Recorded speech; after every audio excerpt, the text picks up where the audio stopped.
mati dening aku. Ponokan Petruk cemplung ning kawah Candra Dimuka. Petruk sik mawon. Iya. Kowe sik ya, Truk. Kowe iya ngopo? Bakal ya wong loro kok aku sik. Aku kan ndelok lemu ngolet-ngolet e. Ngolet-ngolet kena geni modar ora mati dening aku.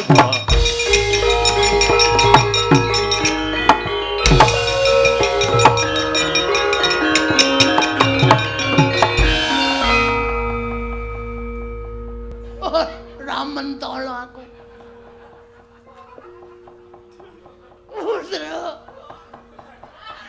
Petruk. Bareng kobong kok rambutmu mabuk. Kok dadak nyosok nyemplung telesan. Kuwi geni kok telesan. Wes jaluk pamit, Truk, tak tututi, Truk.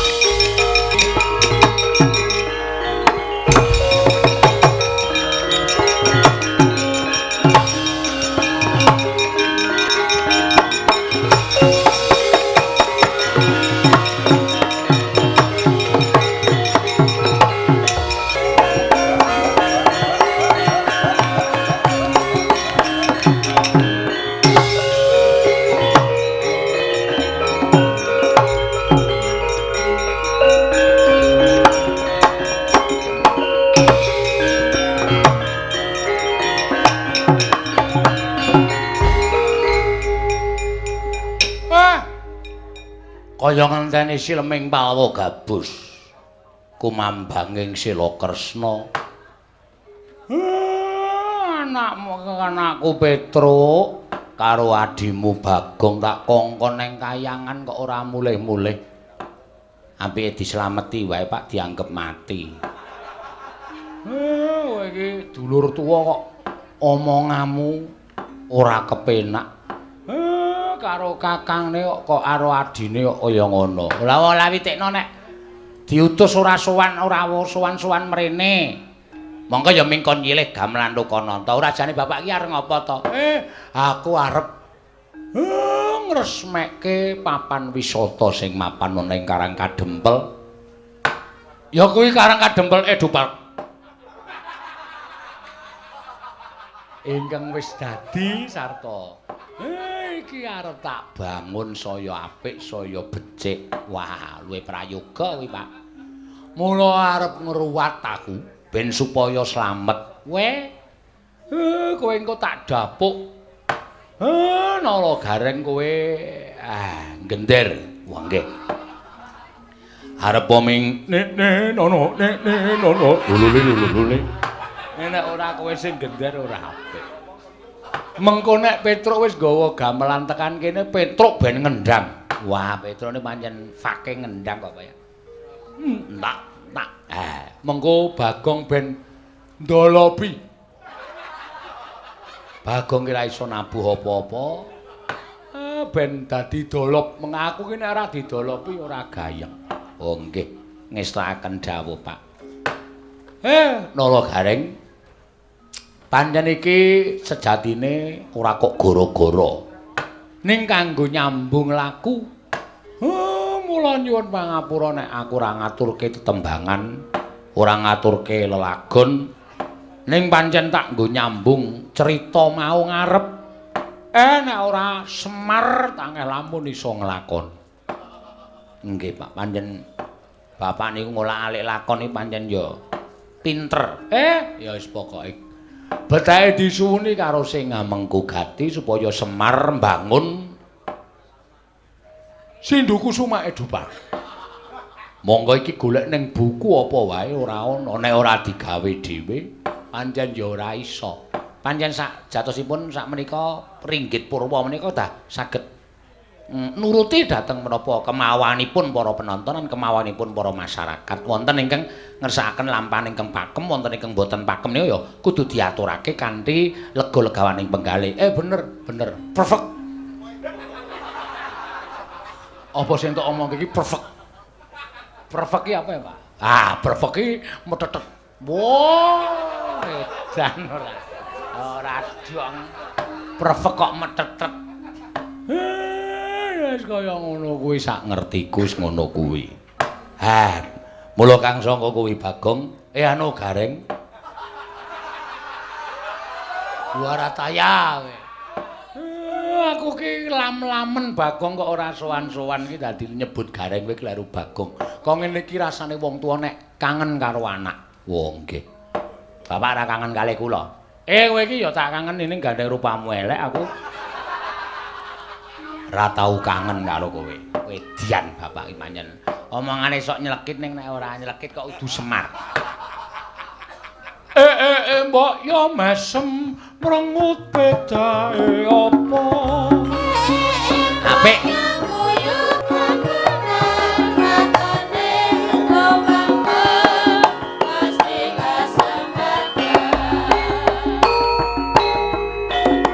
Ae blegek kugek sadolita mel.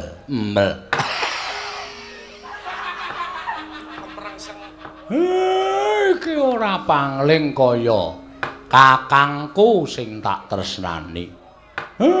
Kakang Togok. Iya, Mar. Aku sing tekan Karang Kadempel. Karo Mbilung. Adik. Aku sing tekan Karang Kadempel. Gareng aja pisan-pisan wani karo Mbilung kae makmu gedhe, makmu kiper kuwi. Pecicilan ora ning omahe wong kok jingklak didupak sisan ora. Sabar Lulung. Anake Semar iki karo awake dhewe ra ana sing seneng. Mesti ngerampok, mesti njaluk. Nek sak gedhagan iki aku tok jaluk ora duwe reng. Sebabe apa, wa? Aku suwita ratu sabrang wis ora ditampa. Mula aku iki karo Mbilung ki dalam rangka. Waduh, kata-katane dalam rangka. Ya ming golek lipur ati kangen karo adhiku lanang. Merga bapakmu kuwi ra adhiku. Mula aku sowan ning Karang Kadempel. Wah, ya syukur, Wak.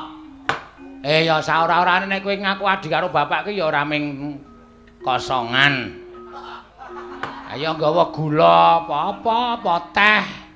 Lombok tok plothot nek aku duwe. Aku wis ora gablek apa-apa. Aku kuwi tikus mburi iki didol wae. Jangan macem-macem ya. Jangan sembarangan. Ini manusia ini. Ini manusia ini. Omongane kok ini manusia ora sabar. Omongane anake Semar iki kabeh kaya ngono kae. Ora usah dadak digagas. Ora iki kok anakmu sih. Siapa itu? Kok ada yang ngesokke sendok pirang-pirang? Wah, yo ngrungokke wong kono-kono. Si Petruk karo Bagong kok ora katon. Kakangku cah bagus. Sejatine aku ki rak duwe sedya to. Sedya apa? Sedya ya kuwi ngerti dhewe. Ana ing sisih kulon Karang Kadempel kae rak katon rame banget. Kae papan wisata kanggo kawula masyarakat sak Karang Kadempel. Pokoke nggonamu apa? Iya. Oh, ya syukur Mar nek kowe iso mbangun kaya ngono. Ana karaokene ora? Wong tuwa kok senengane sing dialap kaya ngono. Aku lagi seneng ajar nyanyi. Ora kena. Iki wong gerangan kok aneh-aneh ora. Ya ming ngomongi kae papan kanggo nggareng-garati, kanggo nggareng penggalih kawula masyarakat sak Karang Kadempel. Ning iki pancen aku duwe niat ngresmekke kanthi cara papan mau arep tak ruwat. Ya kuwi aku bakal mbabar. Clear tegese aku bakal ngaturake pasugatan ringgit. Wah, isih kurang ora wiyagane, Mir? Isih kurang akeh. Nek entuk wong kowe ya ngerti dhewe nek aku ki baut ngempul. Weh. Iki ngempul wis entek kempul pira? Anggere ngempul turu, ngorok kempule kolu. Turu ngorok kempule kolu. Ning ya tak melu andil nggonmu ngresmekke. Ora apa-apa, ora apa-apa. Ning Iki aku rak duwe penjangka lho. Penjangkamu apa? Gandeng aku kira gablek. Ya kuwi ubo rampe. Mula jane Petruk karo Bagong ki tak kongkon ning kayangan. Lho. Ngopo? Sowan adimu Manik Maya. Lah terus wigatine? Nyilik ngampil gamelan Lokananta supaya rancak. Ning kok wis pirang-pirang dina iki kok ora bali.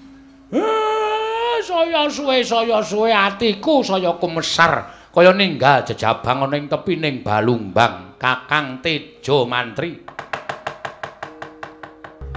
Ora ya ora pangling karo watake Manik Maya. Anane kowe karo aku nganti wujud kaya ngene iki rak merga digawe karo Manik Maya. Lah nek nganti anakmu Petruk karo Bagong iku mengko kesrimpet kesandung perkara karo Manik Maya. Merga Manik Maya kae nadyan wis dadi dewaning para dewa ning isih sok kesasapan watak angkara budi candala. Ora iso mingko saka watak sombong umuk sesongaran lan ngangah-angah kepengin dadi wong sing disembah dening para kawula sak jagat. Mula nek nganti kowe kok ming meneng-meneng nang omah lenggahan sila tumpang kendangan dengkul ora melu mikirke karo anak-anakmu. Ya nek anakmu Petruk karo Bagong ki ora kesonjo mbaya nek nganti eneng apa-apa digawe karo Manik Maya. Sing kelangan dudu sapa-sapa ning rak kowe dhewe sing kelangan. Lah kok dadi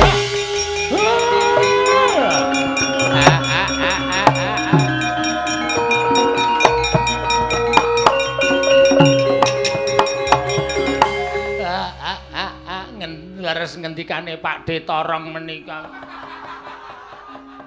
Sabar. Nek Pak Dene kok torong. Nek nganti Petruk kali Bagong teng kayangan digawe rekoso karo Bathara Guru luwih-luwih. Nek nganti disirnak karo Bathara Guru lho, Pak. Bathara Guru, nggih Bathara Guru. Sinten sing kapitunan, sinten sing ajeng cilaka. Wah, lah kok dadi gumregah pikirku. Nala gareng kowe tunggu Karang Kadempel. Kakang Tejo Mantri aku titip Karang Kadempel karo mbilung reksanen. Aku tak nanjehke karo Manik Maya anak-anakku nendi ya.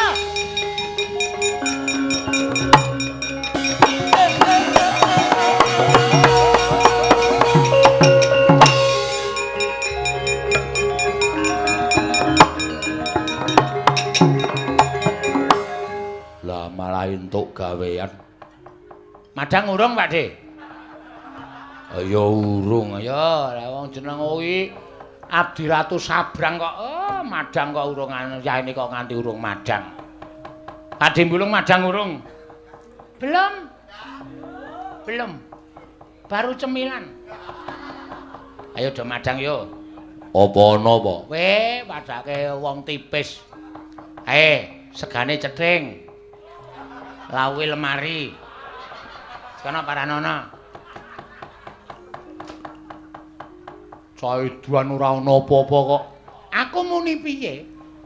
Segane cething lawe lemari. Nek tedas kletaken. Setan ya ora. Karo Pak Dene kok kaya ngono. Ya ora Pak De, aku sayang karo kowe kok Pak De. Wah, sake mendosol. Undangan kok biru. Kuwi ana sing abang barang kuwi. Nek kene 100 Pak De. Lho ora tenan to. Madang ora? Madang 100. Ngombe tok 50. Kok larang men. Karang Kadempel padake nggo namu. Apa-apa wis maju, apa-apa larang. Gotut piye? Apa? Gotut. Ora iso ngarani. Wis yo, rasa kowean gurung tak derekke Pak De gratis. Aku ki anak sing ngabekti karo wong tua kok tak derekke gratis. Saya bagaimana? Mangan lemah sakarmu.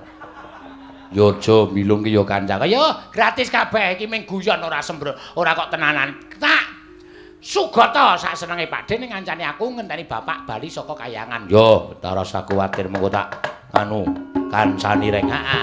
Yo.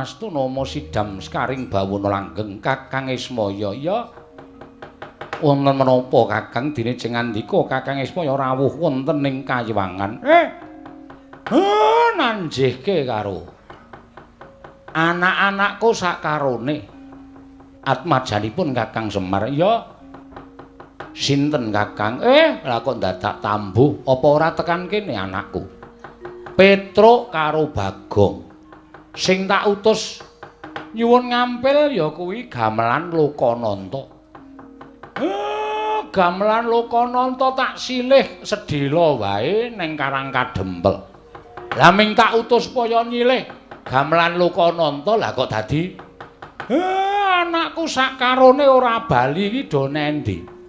Anakku sakarone ora bali kuwi do menyang endi? Nuwun sewu.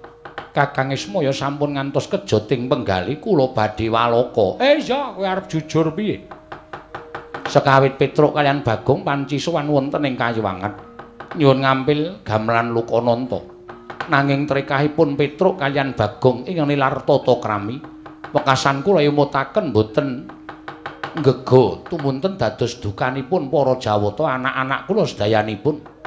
Boten tarimah menawi Petruk kaliyan Bagong tumindak boten mawi tata krama lan unggah-ungguh wonten ing Kayiwangan. Tumuli lajeng dipun rangket dening para dewa anak-anak kula ing kapandhegan ingkang putra pun Bathara Indra. Sedaya sami nyuraosaken sarta munjuk atur ngersanipun ingkang rayipun Manikmaya. Kelepatanipun Petruk kaliyan Bagong menika sampun boten saged dipun paringi pangapunten. Kedah nampi paukuman dipun cemplungaken wonten ing kawah Candra Dimuka. Kakang Ismaya kula nyuwun pangapunten. Dene putra-putra panjenengan Petruk kaliyan Bagong sak mangke sampun mapan wonten ing kawah Candra Dimuka. Lah kok iso piye kuwi?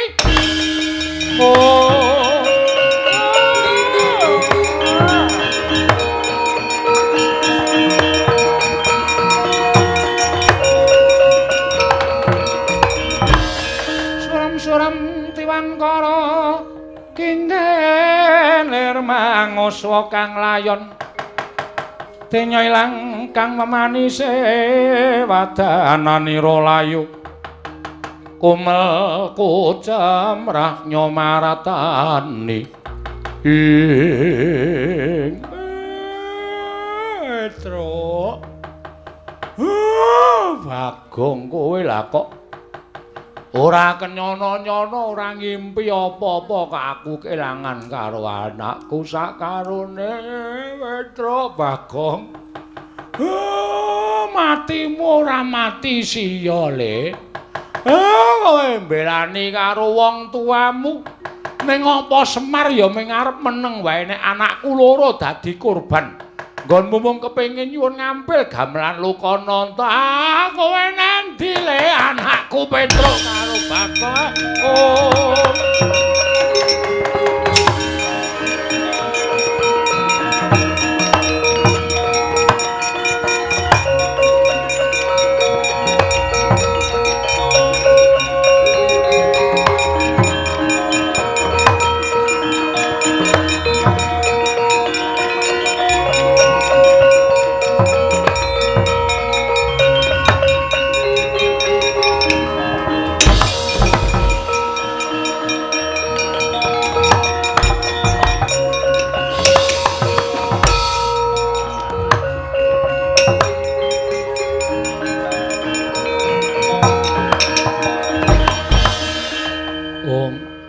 Mastunama Sidam Skaring Bawana Langgeng iki kaya wayah ulun panengah Pandhawa Arjuna kasinggan mekaten mulun kula ingkang wayah pun Arjuna kepareng kula ngaturaken sembah pangabekti kula kunjuk ya ulun tampa pangestu ulun tampanana Janaka kula pun dinggo jimat pariping dayanana ing kasantosan Werkudara padha raja sak prapta kita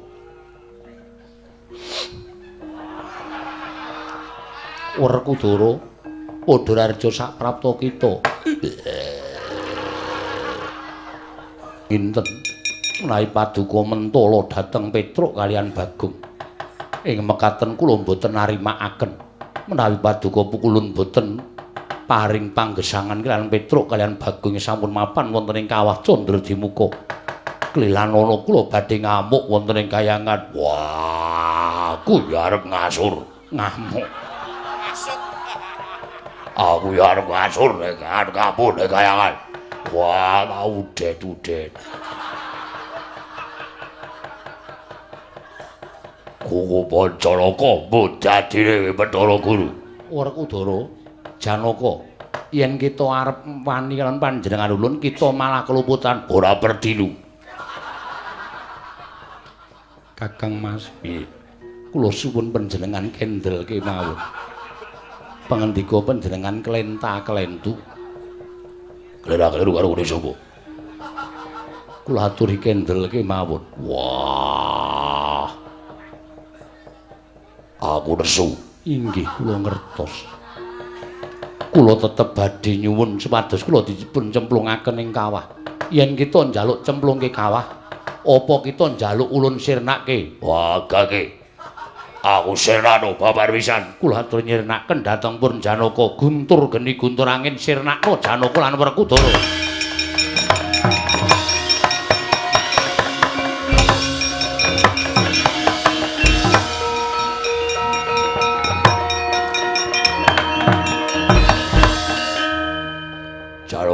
Wonten dawuh. Iya apa dewa kok dolanan kembang api. Menika guntur geni guntur angin. Kula lan panjenengan Kakang Mas mboten menapa-menapa kenging guntur geni guntur angin. Wah. Wow. Kakang Mas wahipun sekedhik mawon. Wow. Ketiban Cestri Sula. Ora ati. Aku dilindungi Cestri Amin. Dewano regane katiku mara mati dening aku kowe. Janaka lan Werkudara.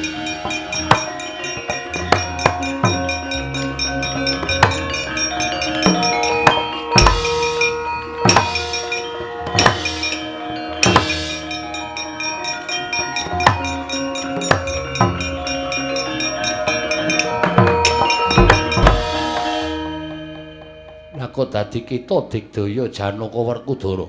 Tiyang boten lepat menika boten badhe kenging pusaka menapa-menapa. Wah, wong dodol kupat ora bakal kena pusaka apa-apa. Kakang Mas ngendika menapa? Kowe mau apa-apa? Aja antun bisa. Apa kuwi jenenge? Aja antun bisa nyucuk. Ngucap Kang, ngucap. Dadan aku liwat bakal marsal ora dadi bae. Kita omong apa? Wah, Bathara Guru kupinge dipresake. Ora krungu omongane tik Arjuna wonten paring adhawuh, aku tak guneman kelawan jeneng kita wae. Rumangsa ora dong lamun guneman kelawan Si Werkudara. Pareng paduka ulun. Kita ulun jarwani. Lamun Petruk kelawan Bagong samengko wis mapan ana ing kawah Candra Dimuka merga ulun ingkang paring paukuman, ulun cemplungaken ing kawah Candra Dimuka.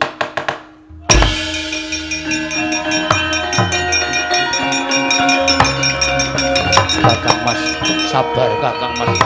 Kakang Mas sabar Kakang Mas. Kakang Mas sabar.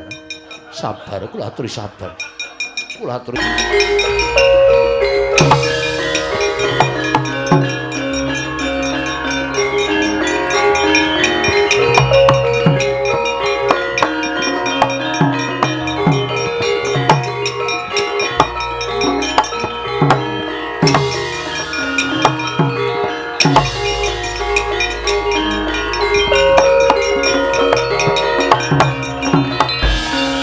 Pawak keperanggul monggo ngayuda kepapak bawatnya bentar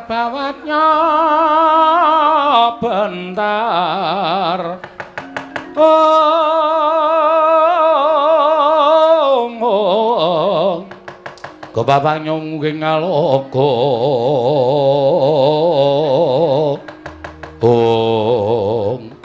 Petruk kantong bolong pukulun Sang Hyang Bathara Indra kowe titah ingkang nyula wetha wani nantang karo Bathara Dewa wani gawe geger kayangan Suralaya apa wis serep nyawamu nyuwun pangapunten tinimbangane kula wangsul didukani kalih bapak namung kepengin nyuwun ngambil gamelan Lukananta ewa dene para dewa kok mboten maringaken. Lah niki kula sing rumang ngrasake nek para dewa niku mboten adil. Pun kula sejarahke. Bagong wis nyejarahke, Ataga. Dumadine bapak, dumadine Siwa Teja Mantri, dumadosipun pukulun Sang Hyang Manikmaya. Tak kira mboten luput napa sing kula aturake pikulun Sang Hyang Bathara Guru. Ning tetep mboten maringaken wujuding gamelan Lukananta nyuwun pangapunten. Arepa Petruk niku persasat mangke remuk disawurke putung dibandemke teng kayangan ning bapak ajeng kula labuhi pati yen ngono enteng karo patimu mboten enteng sebab napa pati urip niku sing gawe sing kuwasa mapano tak bondo tak krincung sikil lebokke ning kawah Candra Dimuka carane sapi mang jagariyen pulun nek kula wis ora iso obah ora iso ngrawat mang bondo tangan kula mang krincung sikil lho gene marganing patimu nuwun sewu nek kula wantun kalih sampeyan.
Pandhita kang kinarya wangsit pindha kombang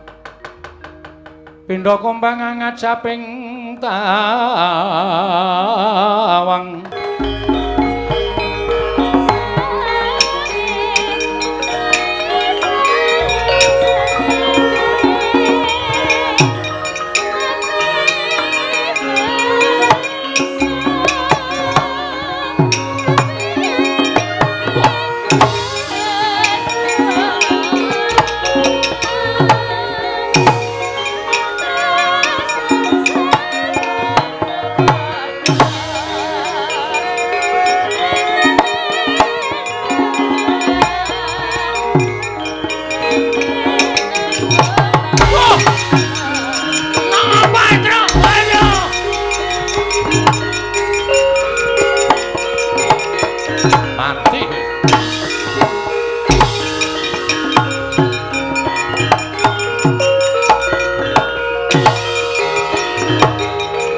mati kok. Hah? Mati aku. Kaya kena jemparing dadaku kok kekuatanku ilang kabeh ya, Gong. Aku iso omong ngene iki ning ngobahke jenthik wae ra iso. Aku ya ae. Semuk dadi lemes kabeh ngene iki. Kowe nggo obat kuat ora nggowo. Men iso obah. Obah wae aku wis seneng lho jane. Ayo Sambato. Kena daya kekuatan pusaka kaendran ora lumpuh aja tundang Bathara Indra Petruk. Lah sampean sombong. Sampean umuk. Ayo nek wani tangan kosong. Truk. Aku arep madhep rono angel. Otot bebayu kaya ilang kabeh iki piye iki? Mengkari mata tok sing ketap-ketip. Wah cilaka ya aku ya ngono iki. Wah wis mati iki cecok cemplungke kawah Candra di muka. Ora sawedi karo mati le.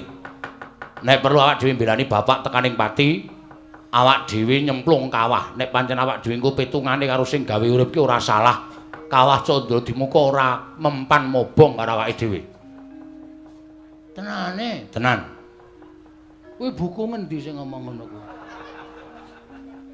Lho, nyatane jaring para kiai, para pepundhen kae nek wong ora salah cemplungke kawah ki genine ora kuat ngobong karo awake dhewe. Muga-muga ngono ya, Tru. Ha iya.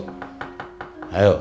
Ayo saiki nglawato. Kula mboten saged nek pancen sampean kendel tenan. Ayo. Mangluari kekuatan Samsing tiba teng awak kula. Ayo.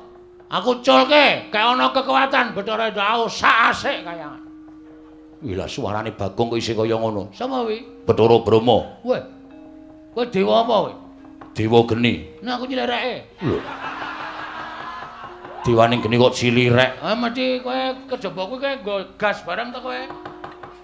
Wah, Bagong ki pancen omongane nganyelake. Sapa kuwi, Truk? Bet ketoke Yama Dipati aku nyawang saka kene kok sandangane. Kae rasa kon melu-melu kok njabut nyawa cilaka, Truk. Ayo Sambato kowe ora iso glawat tak jabut nyawamu. Wis aja kesusu Yama Dipati nek ora mau dadi jabut ya. Bagong. Pancen cangkeme elek kok Bagong ora. Wis kowe ora iso glawat tak bondo tak mlak krincung sikilmu. Kowe tak bondo tak aturake wang pikulun Bathara Guru nampa pidana Petruk. Pun kula saniki wis ora iso apa-apa. Mang napake ora apa-apa. Truk. Kirim SMS karo Semar. Lho. Tanganku ora iso obah lho kok. HP iki ning ngesak ning ora iso obah. Nek iso aku kirim SMS karo bapak, "Pak, aku tulungono bapakmu sing munggah kayangan ngamuk." Piye ya carane iki? Ha wis sakdi pasrah wae iki ora iso piye-piye iki. Wah, cilaka tenan iki. Mati tenan awake dhewe. Ora usah nangis, ora usah nangis. Ora usah nangis dasmu. Anakku cilik-cilik. Anakku sing cilik dhewe iki lucu, Tru. Iki aku ngerti kaya ngene iki aku ora melu. Gong. Belani bapak iki diantepi rasa gembeng. Oh, cah jiri ora. Ora bojomu ora ya isih to ora ya dopeni bojomu to? Gareng urip, Petro. Lah ngopo? Ora ngerti to. Gareng ki seneng karo bojoku. Oh, berarti lek nangis ki wis melang nek bojomu dipek gareng. Ora apa-apa men gareng men kecingkrangan uripe. Nguripi Bodipati. Petruk dibondo tangane Bagong, bondo tangane aturke Sang Hyang Jagat Kirinata. Yo ngestake dawuh Kakang Bathara Indra.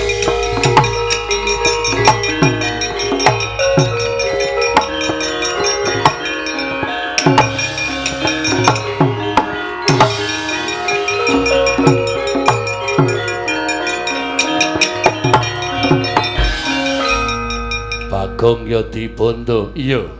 Dibondo digawa ning ngarepe Sang Hyang Bathara Guru. Wah, mati dening aku ayo nglelengo saiki.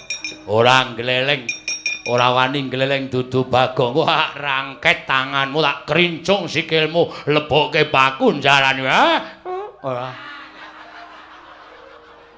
Ngandel ora. Modar kowe. Arep aku wis ngene iki ora iso mbales wae. Kapokmu kapan wong aku bar mangan pongge pirang-pirang. Ora setup ngono. Waduh. mulek-mulek lah. Buyer. Oh, landute kok turun bapakne. Ayo, kapokmu kapan nih? Waduh.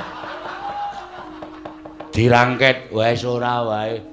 Kowe wae sing ngrangket Bathara Indra. Kon ngrangket Bagong kok ora gelem. Kok kaya tembakan lho. Iki istimewa aku nang kene iki. Iki termasuk pusakaku e. Ngampet ambegan Bagong diboyong ngarepe Iwak Turun Bathara Guru.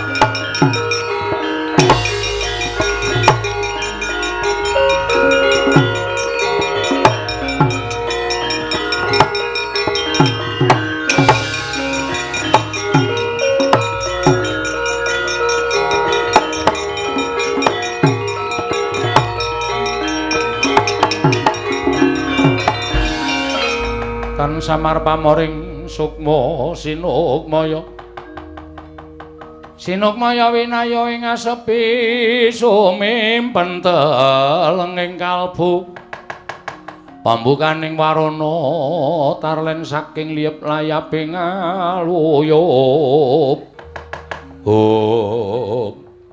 Panakawan Petruk lan Bagong wis dibondo tangane dikerincung sikile ora iso nglawat. Ayo saiki mara gage Sumbara iki oleh-olehane yen to titah bakal wani marang kadewatan. Wis Gong iki idian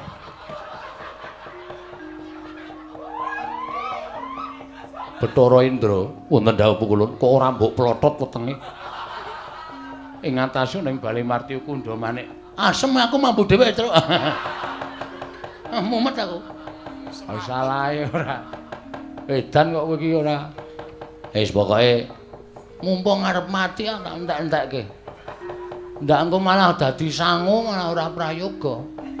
Kita bakal ulun cemplungke ning Kawah Candra Dimuka. Mboten wedi, kula mboten ajri.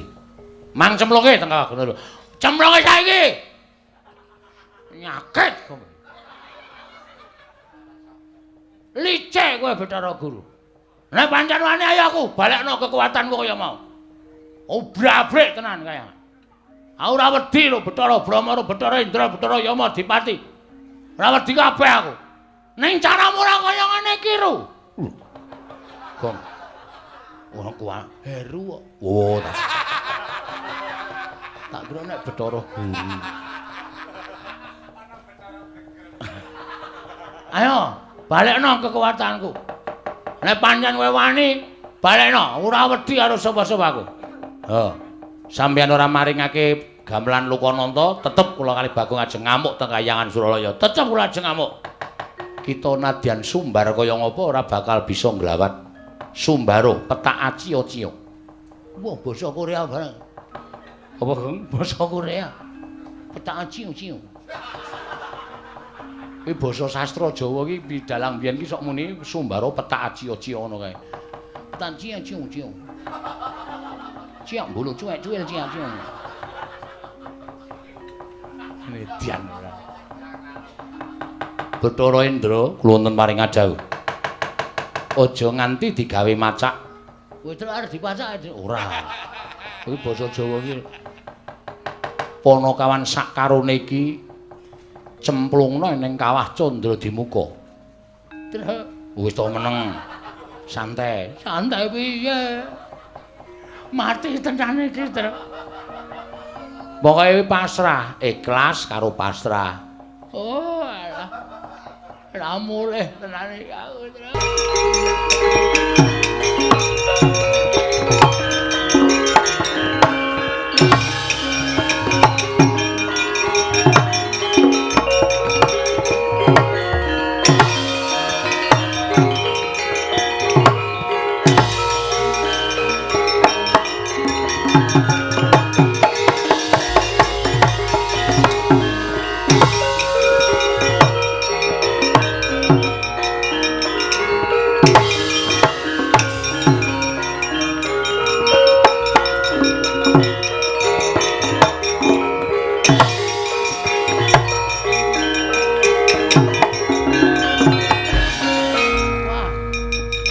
iki jarake adohe panase kaya ngene.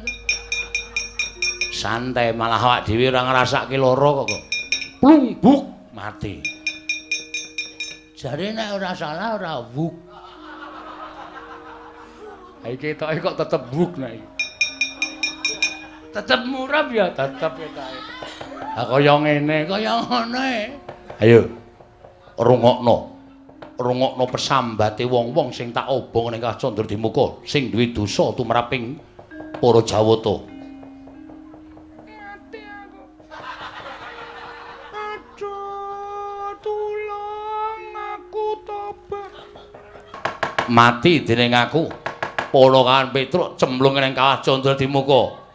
Petruk sik mawon. Iya, kowe sik ya, Truk. Kowe iya ngopo? Bakal ya wong loro kok aku sik. Aku kan ndelok lemu ngolet-ngolet e. Ngolet-ngolet kena geni modar ora mati dening aku.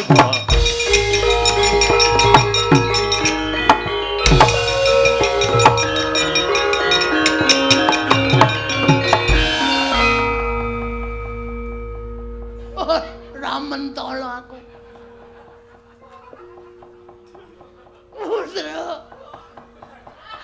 Petruk.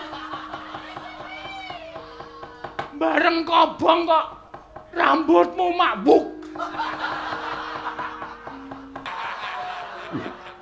Kok dadak nyosok nyemplung telesan. Kuwi geni kok telesan. Wes jaluk pamit, Truk, tak tututi, Truk.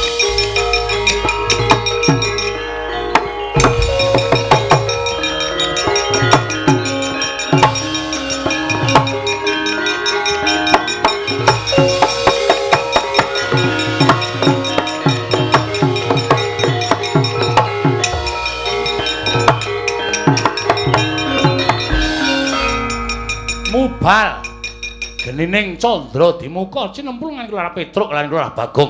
Eling-eling titah ingkang boten ate klepetan dedosan nadyan keladuk wani kurang geduga.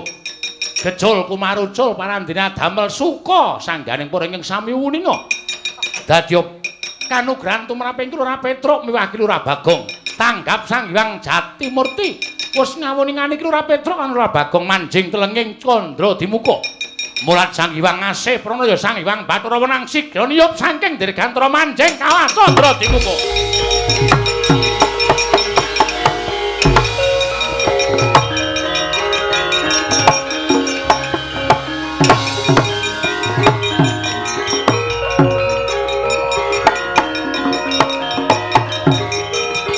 Kakang Semar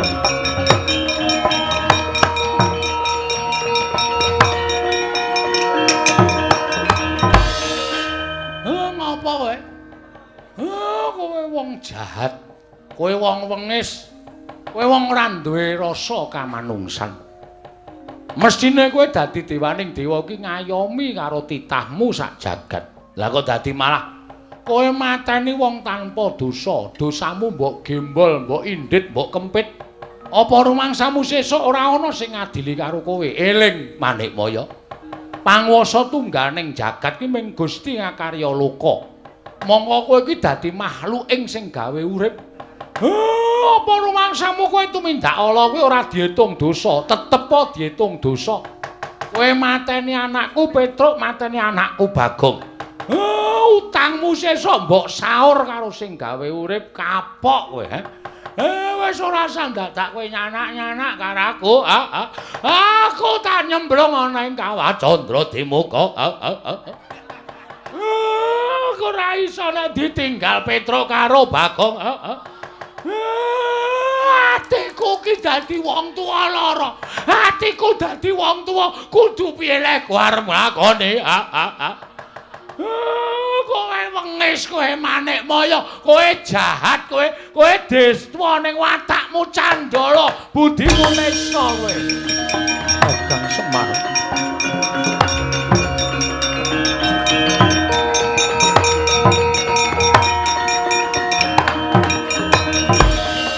Kakang Semar kula nyuwun pangapunten. Kula dosa, Kakang. Wong ki anggere wis nglakoni lagi sadar kula dosa. Sega wis dadi jenang. Ora bakal pulih dadi sega meneh. Kejaba nek tok janganke krecek. Kuwi jenenge cocok. Kakang Semar sampun kados mekaten, Kakang kula sampun tobat. Piye tobatmu ora ana gunane?